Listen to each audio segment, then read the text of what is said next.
Gente, hoje eu vou reagir, tá, a um vídeo do professor Franklin Serrano, tá? Se eu não me engano, ele é um pós-keynesiano kalekiano, se eu não me engano é isso, tá? Mas independente de como a gente possa classificá-lo, eu acho que é um professor dos melhores economistas que nós temos no Brasil. Super recomendo o trabalho dele. Já li algumas coisas do trabalho dele, ele também já escreveu sobre moeda. Um professor muito bom. E esse vídeo aqui que eu vou trazer pra gente é uma indicação de um amigo meu e que eu já tinha assistido esse vídeo e foi muito bacana eu ter me reencontrado com esse vídeo porque eu não lembrava mais como procurá-lo, né? Porque esse vídeo traz um ponto muito interessante, tá? Um ponto muito bacana que explica algo fundamental na nossa vida, no tempo presente da economia política brasileira. Porque se vocês não caíram de paraquedas no Brasil, a gente está vivendo uma situação que é a seguinte, gente. O Brasil vinha de um momento de crescimento do produto, né? Então o PIB vinha crescendo. A gente conseguiu mínimas históricas de desemprego. A gente conseguiu um aumento persistente na renda da classe trabalhadora. A gente conseguiu uma redução convincente da desigualdade social, principalmente a partir de uma política muito acertada de valorização real do salário mínimo no longo prazo. Nós tivemos mais de uma década de aumento real do salário mínimo. E num intervalo muito curto de tempo, a nossa burguesia ajudou a desestabilizar a economia brasileira, produzindo uma crise que gerou redução do crescimento do produto, o Brasil estagnou, que gerou desemprego, que diminuiu a renda, que aumentou a desigualdade social. Então a gente tem que procurar entender o que aconteceu. Porque nós podemos, olhando assim rapidamente, atitude correta, camarada, acreditar que a nossa burguesia ajudou a frear o crescimento do Brasil. Então, isso significa que economia bombando, que PIB crescendo, não é bom para a burguesia? É isso? Para quem que é bom? Para quem que é ruim? Essa é uma explicação que o professor Franklin Serrano vai nos dar aqui. Então hoje é aula, tá, gente? Hoje nós vamos ter aula, nós vamos assistir juntos. Eu vou tecer alguns comentários também, no sentido de tentar ajudar no entendimento, mas hoje nós estamos aqui para ouvir. Então, degustem. Nós vamos ter uma aula com um dos melhores professores de economia do país e ele vai debater esse assunto. Ele vai tentar nos explicar o que ganhou a nossa burguesia, ajudando a produzir uma crise econômica no Brasil, ajudando a aumentar o nível de desemprego no Brasil. Eu venho explicando isso já há algum tempo a partir da lógica da teoria marxista da dependência, que não vai contra o que o professor Franklin Serrano está dizendo aqui.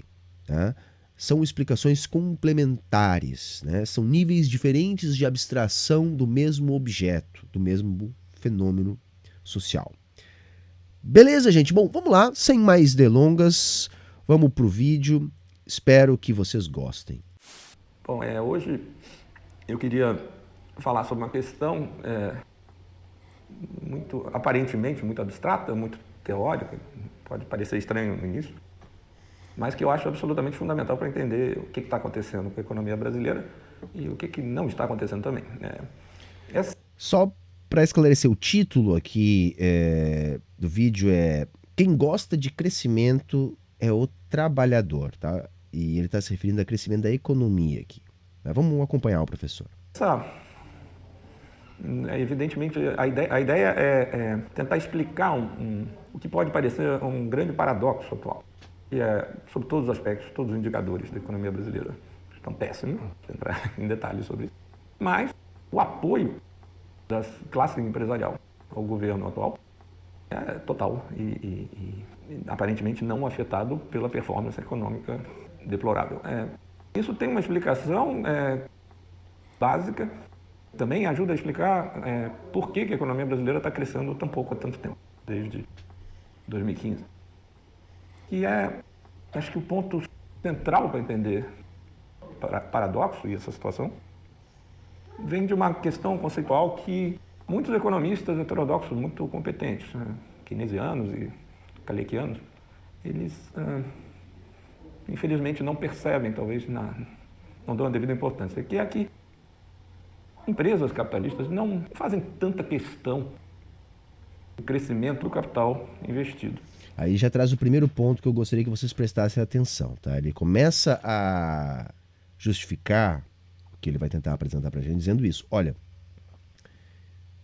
nós temos indicadores ruins na economia e por que mesmo assim a burguesia apoia esse modelo econômico que trouxe indicadores ruins para a economia? Por que a burguesia ajudou a construir uma conjuntura econômica que diminuiu a velocidade do crescimento do produto no Brasil? Então ele está chamando a atenção aqui para duas questões diferentes. Uma é a massa do lucro, que é a que cresce com o crescimento da economia, e outra é a taxa de lucro, que é quanto o capitalista ganha no negócio que ele está investindo. Tá? Então vamos prestar atenção, que eu acho que aí nós temos um bom ponto. Só que quanto de capital você vai investir acaba sendo inteiramente determinado pela tecnologia, pelas chamadas relações capital-produto, quanto você precisa de capital para fazer o produto. Não tem jeito, é isso que determina o quanto capital você vai querer para produzir o produto. Logo, a rentabilidade acaba dependendo de quanto do produto vai para o lucro e, portanto, da parcela dos lucros, ou do lucro em relação ao produto todo, e não seu montante absoluto. Se essa parcela do lucro é suficientemente alta, a taxa de lucro em todos os novos investimentos é bem alta e os capitalistas estão felizes. Se ela começa a cair, a taxa de lucro tende a ficar baixa e os capitalistas não ficam felizes. Do mesmo modo, o retorno de ativos financeiros, se estiver alto, ou se existem grandes negócios, por exemplo, privatizações, onde você compra barato e vende caro, ou especulação com terras, imóveis, ou a bolsa também, o mercado também fica contente. É claro que o crescimento pode ajudar isso, mas se estiverem acontecendo esses grandes negócios e não tiver nenhum crescimento, está tudo bem. O mercado está feliz. Então, por outro lado... Vejam, porque o que ele está querendo dizer é o seguinte: se você não tem o crescimento, você pode estar tendo um aumento da concentração. Porque se os capitalistas estiverem com maiores margens, eles vão estar felizes. Se estiver ganhando com privatizações, comprando barato, vendendo caro, se eles estiver ganhando com o mercado de capitais e se eles estiverem conseguindo uma maior taxa de retorno do capital. Na verdade, é isso que importa, pelo que eu estou entendendo aqui do raciocínio do professor. Uma coisa é mais complexa porque, apesar de quando a parcela de lucro está caindo, e a taxa de lucro tende a cair, os capitalistas não ficam bastante insatisfeitos, a concorrência não permite que essa insatisfação se traduza em queda direta do investimento das empresas. Porque se a demanda está crescendo, não existe maneira dos capitalistas se coordenarem para ninguém investir. Se um não investir, os outros vão investir, ele só vai perder parcela de mercado. O que ele está dizendo aí é isso: se está crescendo a economia, os capitalistas são obrigados a investir, independente das margens de lucro deles estarem diminuindo ou não. Porque se há uma economia aquecida, a demanda cresce, o capitalista que não investe perde para o outro capitalista que vai investir. E além disso, é muito melhor investir com a taxa de lucro menor do que ganhar muito menos do que isso no mercado financeiro, por exemplo. Então, somente se a taxa de lucro cair num ponto limite, que jamais acontece, de ficar abaixo da taxa de juros, por exemplo, não valeria a pena investir se a economia está crescendo. Mas isso não quer dizer que eles fiquem contentes com isso. Como o Kalec dizia, os capitalistas fazem muita coisa como classe, mas não investem como classe por causa da concorrência. Porém, uma das muitas coisas que eles fazem como classe, é fazer pressão política quando estão insatisfeitos, para que o governo mude a política econômica, para, através dela, restabelecer as condições de rentabilidade adequadas.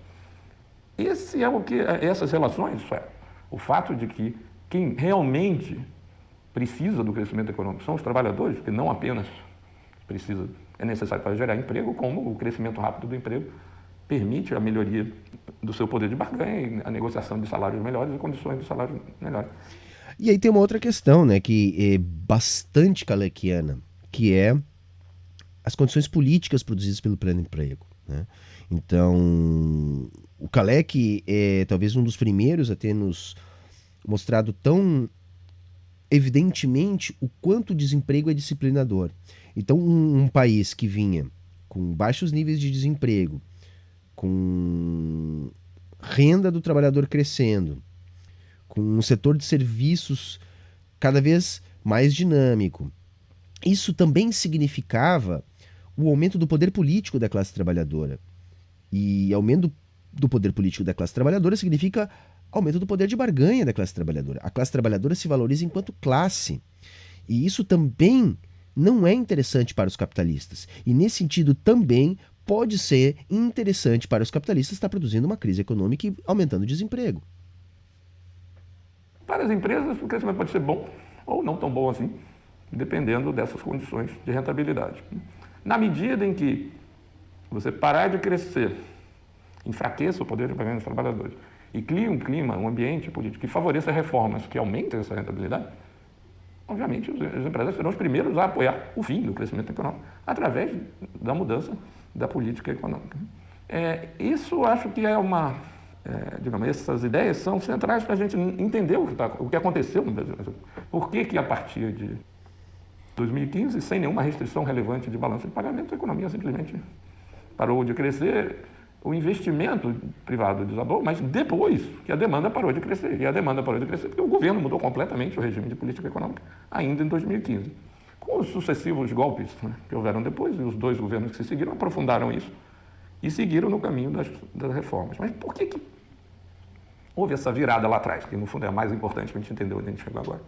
Porque apesar de toda a moderação política dos governos anteriores e a ideia de reformas sociais bastante moderadas e sem nenhuma contestação maior, aparentemente houve uma espécie de revolução indesejada no mercado de trabalho brasileiro, que por uma série de motivos que não foi planejado por ninguém, nem pelo governo, surpreendeu a todos, inclusive os governos daquela época.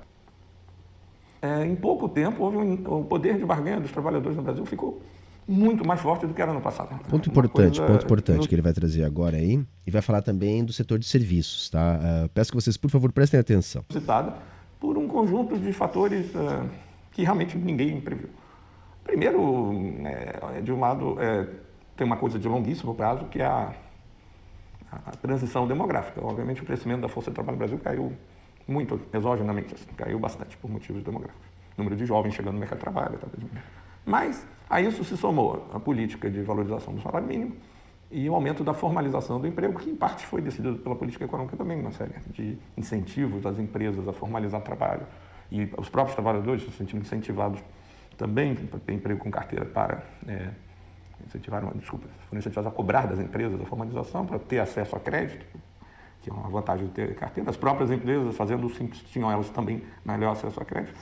Reparem que ele está trazendo uma série de questões que no final das contas vão ser responsáveis por aumentar o custo unitário do trabalho. Eu já falei aqui algumas vezes que esse é o custo que está no centro das discussões políticas que levaram a nossa burguesia a tocar adiante um projeto golpista contra Dilma e que abriu espaço político para a implantação de reforma da Previdência, de reforma trabalhista, de implantação da lei do teto de gastos, enfim, para nos colocar nessa situação de crescimento pífio desde então, tá?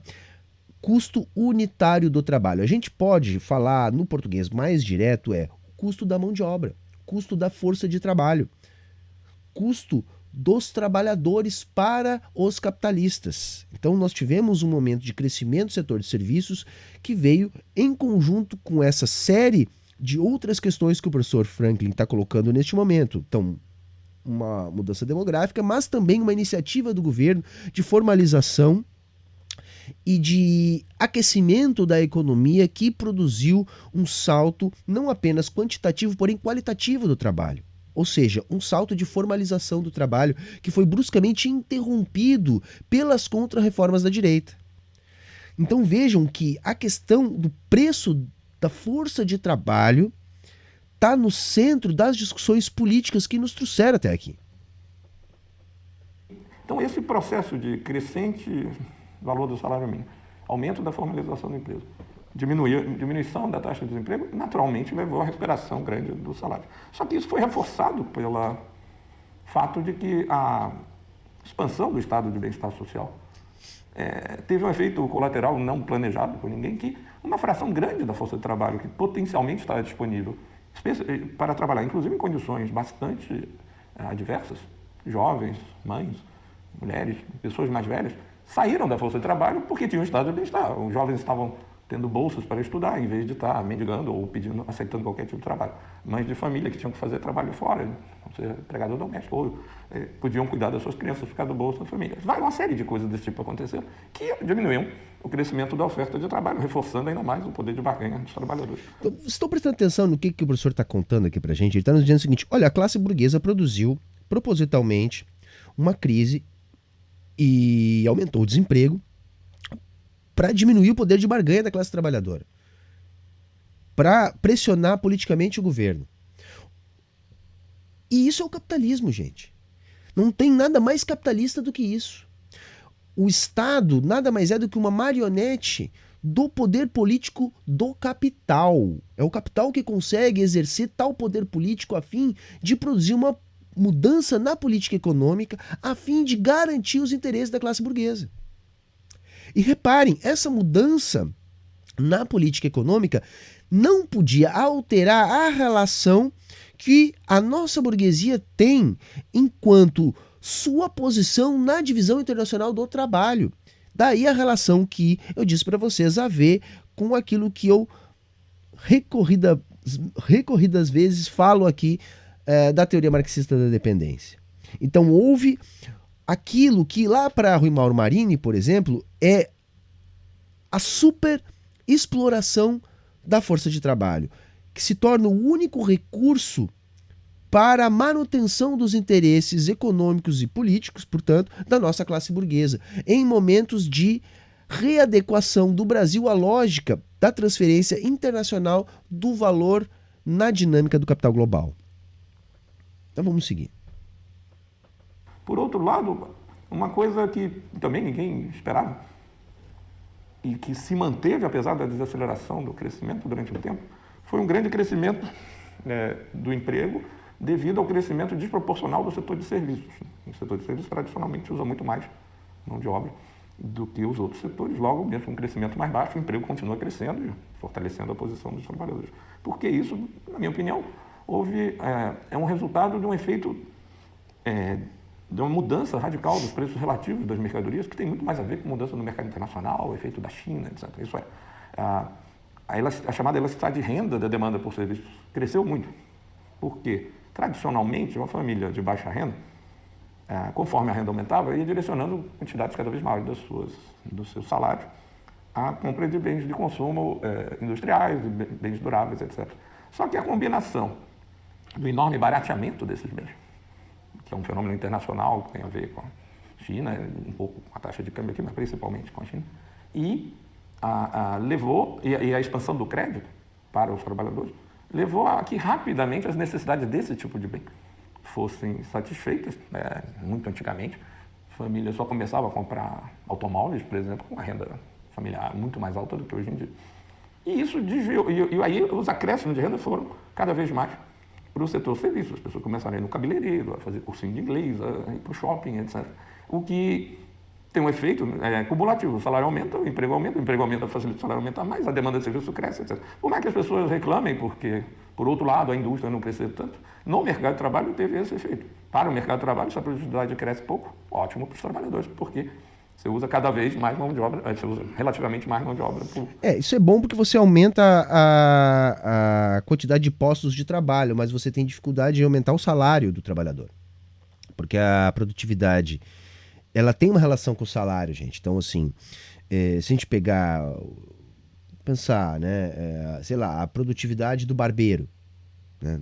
Produtividade do barbeiro, ela não vai mudar muito. Você não tem muito que você educar um barbeiro para que ele seja mais produtivo. Você vai ter um limite, né, de quantos cabelos ele vai conseguir cortar por dia, né, de quantas barbas ele vai conseguir fazer por dia.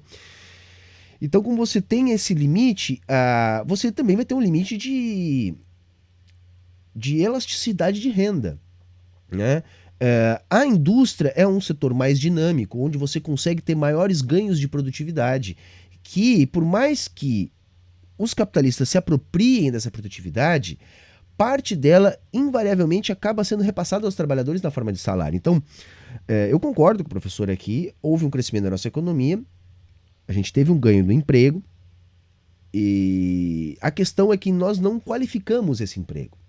Porque como o Brasil não passou por um processo de desenvolvimento da sua indústria, não acontece aqui o desenvolvimento de um setor de serviços sofisticados, que são aqueles serviços que pagam melhores salários, né? Engenharia, advocacia, publicidade e propaganda, gerenciamento, enfim, serviços de holdings e por aí vai, né? Serviços de maior nível de especialização, que são aqueles setores de serviços que são provenientes dos países de desindustrialização natural, ou seja, os países que passam por um processo de industrialização podem, eventualmente, ter um processo de desindustrialização, desde que essa indústria seja substituída por serviços sofisticados, né? Agora, não é o caso do Brasil. O Brasil ele teve um processo de industrialização abortado e aí acaba acontecendo a substituição do serviço na indústria pelo setor de serviços não sofisticados, que são esses serviços que a gente pode chamar de gig economy, né? Ou economia uberizada, ou as pequenas atividades do setor de serviços, padarias, barbearias, mercadinhos, lojinhas de roupa, enfim, pequenos empreendimentos, né? Que foi o setor que de fato se desenvolveu no Brasil. Unidade de produto. Diante desse quadro, se entende tanto as políticas de, digamos, moderação do crescimento e compensação de perdas de rentabilidade, da tentativa de compensação de perdas relativas de rentabilidade, como desonerações e outras coisas do governo Dilma, quanto à decisão ainda, em 2015, de inventar uma desculpa de que as agências internacionais de rating diziam que nossa situação fiscal era insustentável, apesar das mesmas agências dizerem que nossas contas externas estavam muito bem, para promover essa guinada dramática na política econômica, que criou a base da situação que a gente está até hoje. Né? Daí em diante, foi só uma questão de que, uma vez que o próprio governo tentou eliminar as bases desse crescimento, conseguiu, a demanda começou a cair, o investimento privado caiu, e toda a agenda colocada já em discussão a partir de 2015. Tem um outro ponto que ele está trazendo aqui com uma certa naturalidade que, para muitos economistas liberais, não é tão evidente, né? Houve, e é isso que, por exemplo, a gente vê os economistas liberais falando, uma redução do investimento privado. O que o professor está nos chamando a atenção aqui? Sim, houve. Por quê? Porque houve uma redução da demanda. Investimento privado é uma função da demanda. De gastos, o início da reforma do Estado do Bem-Estar, a ideia de que acabou o dinheiro, vem daí. Diante desse incrível sinal de fraqueza dos partidos de esquerda, evidentemente a direita viu que não tinha nada a temer e o resto da história é conhecido.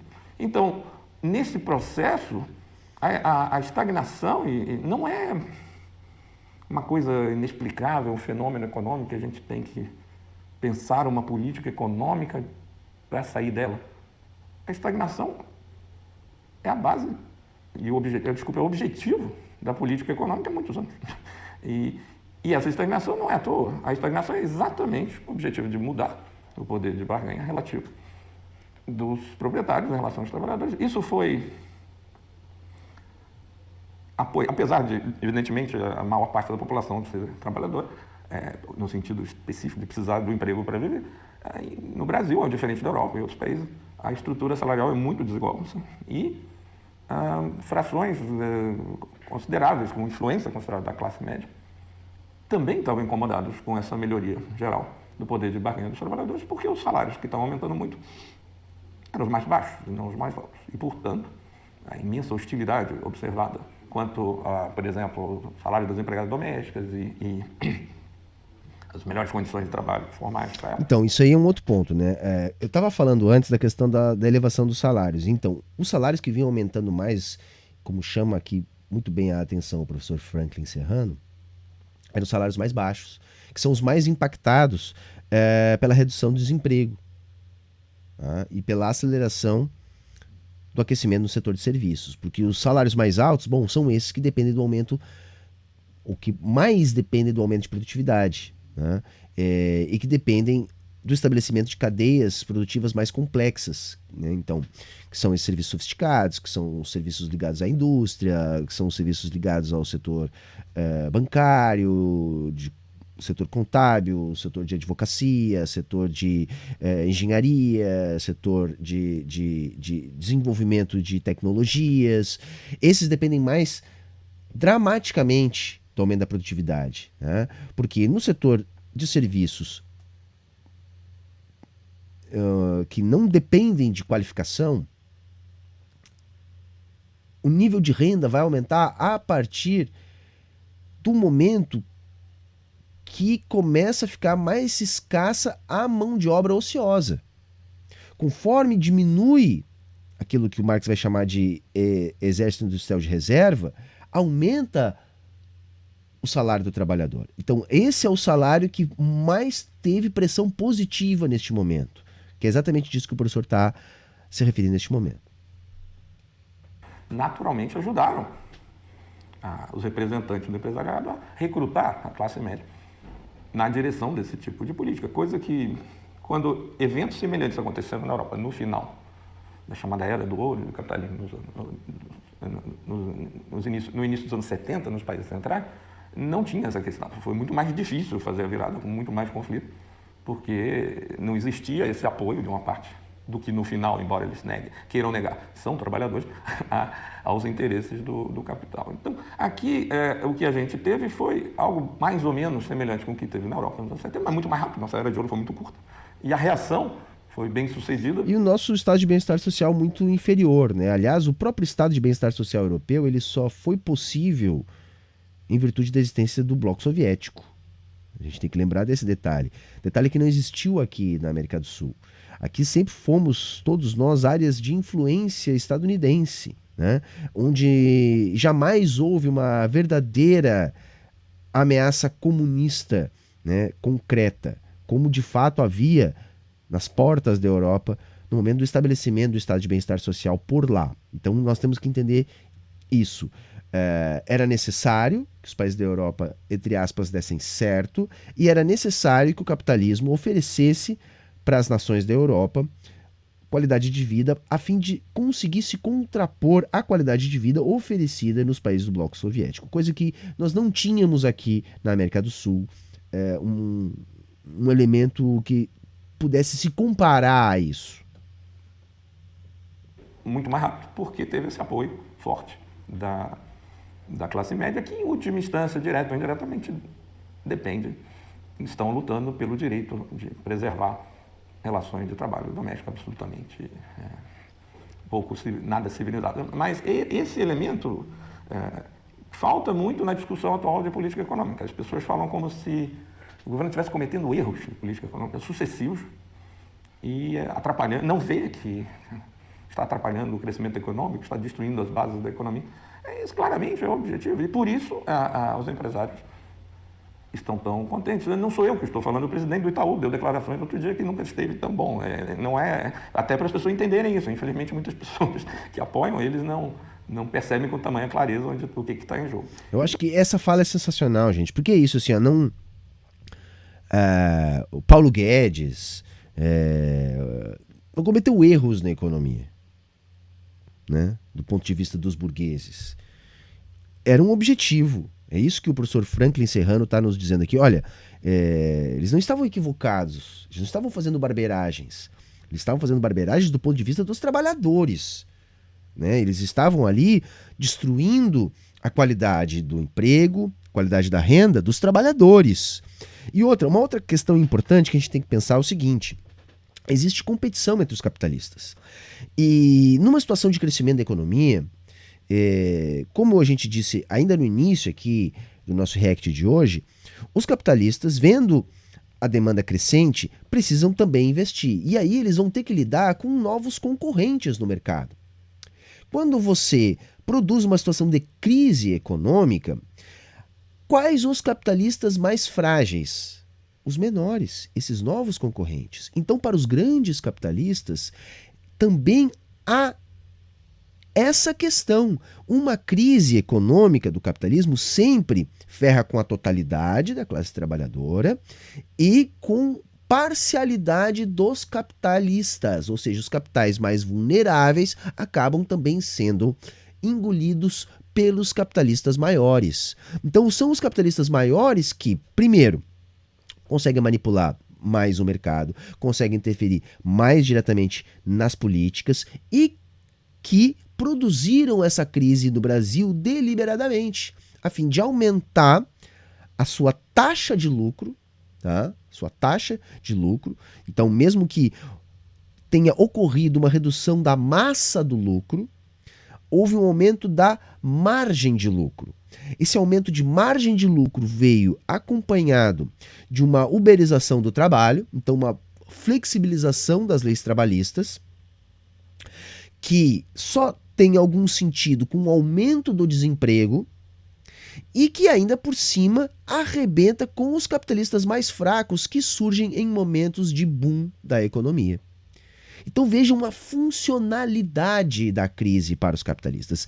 Daí a importância desse vídeo que eu estou trazendo para vocês. Eu estou aqui trazendo um professor que está mostrando para a gente a funcionalidade da crise para os capitalistas, principalmente para os grandes capitalistas.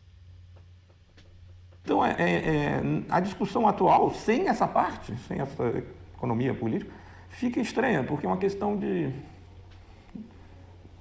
acusar economistas de burros e acusar pessoas de acreditarem em fake news, né? Mas será que elas acreditam? Recentemente, por exemplo, vários economistas bastante ortodoxos ou neoliberais, nem ortodoxos, porque não são coerentes com a teoria neoclássica, são neoliberais.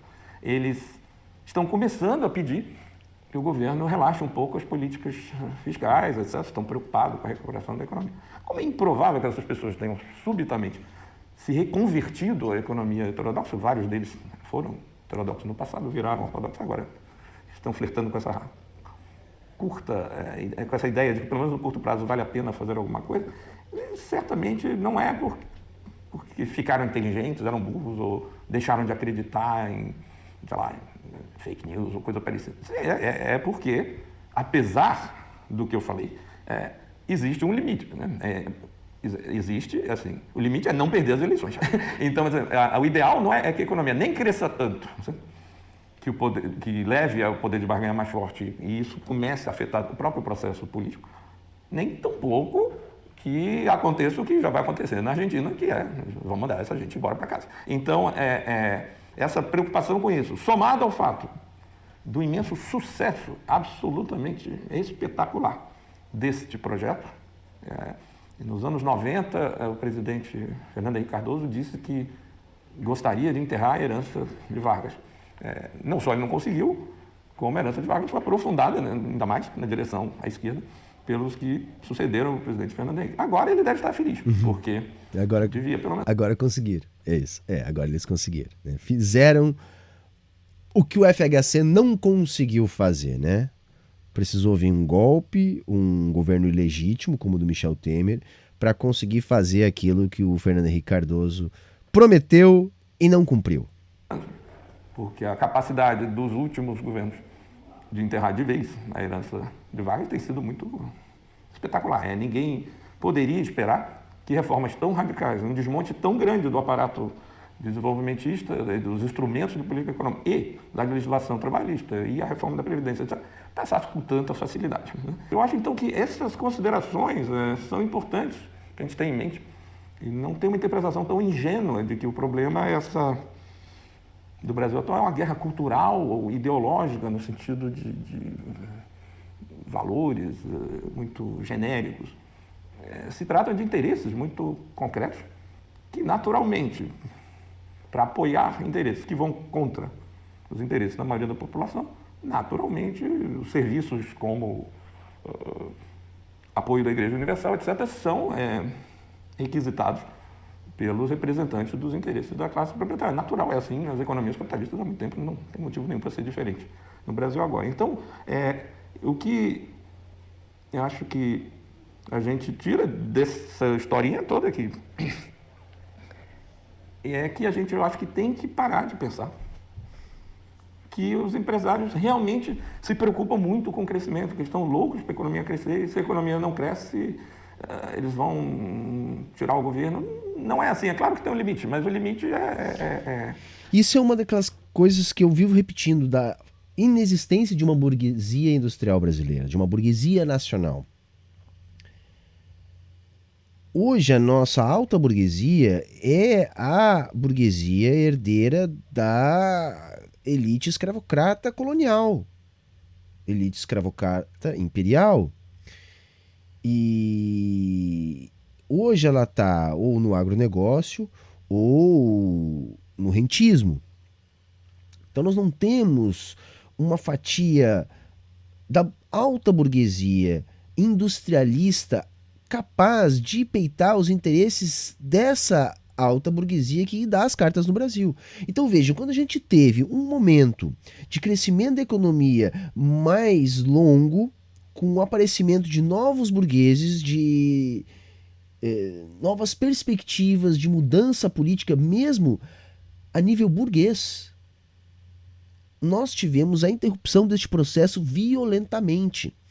Então se aniquilou, por exemplo, as nossas construtoras, que já estavam ganhando o mundo, com um nível de produtividade, de competitividade. Onde elas estão agora? Agora, para realizar grandes obras no Brasil, a gente tem que trazer empresas de fora. E vejam, isso era uma espécie de nova burguesia no Brasil. E era apenas a ponta de uma cadeia. Daqui a pouco a gente tem empresas tipo a WEG se reproduzindo, né, gerando novos frutos. Tudo isso dependia de um processo de industrialização que vinha aos trancos e barrancos acontecendo. Eu também já falei sobre isso. Se fala muito na desindustrialização do período do PT, o que não é totalmente verdade. Por quê? Porque quando a nossa economia crescia bastante, também crescia a indústria. Tá certo, o setor de serviços cresceu mais, mas a indústria também cresceu. Ficou aquém do que a gente gostaria do que ela crescesse, mas também cresceu. E se aquele processo não fosse interrompido, era provável que outros players políticos também passassem a disputar o Estado brasileiro junto à nossa tradicional burguesia, que é entreguista, que é essa burguesia que está aqui como vassala dos Estados Unidos, a fim de manter a relação de exploração que transfere a riqueza aqui produzida para lá. Ou seja, uma burguesia que não ameaça os interesses geopolíticos que colocam o Brasil em determinado local na divisão internacional do trabalho. Que é essa burguesia, que é a mesma lá dos tempos de Rui Mauro Marini, que precisa de reforma trabalhista para uberizar o trabalho e assim produzir o fenômeno da superexploração da força de trabalho, que é aquilo que garante a sua própria existência. Então vejam, a nossa burguesia, ela é tão canalha, ela é tão mesquinha, que ela sequer impede o desenvolvimento de uma burguesia industrial nacional, que dependa mais do nosso mercado interno, que ajude a desenvolver as forças produtivas no Brasil dentro da lógica capitalista de produção. A nossa burguesia é tão subserviente que ela nega o desenvolvimento capitalista no Brasil. Por isso que isso foi uma discussão há muito tempo entre nós marxistas. Se não era necessário primeiro a gente desenvolver o capitalismo no Brasil. Isso era um debate muito quente nos anos 60, nos anos 70, entre as correntes comunistas brasileiras. O fato disso ser verdade não significa ser verdade que nós não tenhamos que lutar por uma revolução socialista no Brasil, porque hoje a gente já pode entender que é possível, a partir de uma revolução socialista, estabelecer, por exemplo, relações de transição de base no chamado socialismo de mercado, ou um socialismo com mercado. Mas é importante salientar o papel nocivo da nossa classe dominante em relação até mesmo ao desenvolvimento capitalista do Brasil. E é isso que esse vídeo demonstrou pra gente, já que ele já está aqui chegando no fim. como eu falei, um desastre eleitoral que não seria bom para eles. Mas fora isso, se você consegue manter as reformas e a popularidade, que obviamente não vai ser pela economia, é pelos discursos enlouquecidos, valores terríveis, etc., do grupo que está no poder, está tudo muito bem. Quem realmente precisa e defende o crescimento econômico é a classe trabalhadora. É isso. Quem defende e precisa do crescimento econômico é a classe trabalhadora. Achei muito bom, tá? Eu já tinha visto esse vídeo e que legal que eu pude me deparar de novo com ele. Espero que também vocês tenham gostado, porque esse vídeo ele explica de uma maneira um pouco melhor muitos pontos que eu seguidamente aqui defendo para vocês.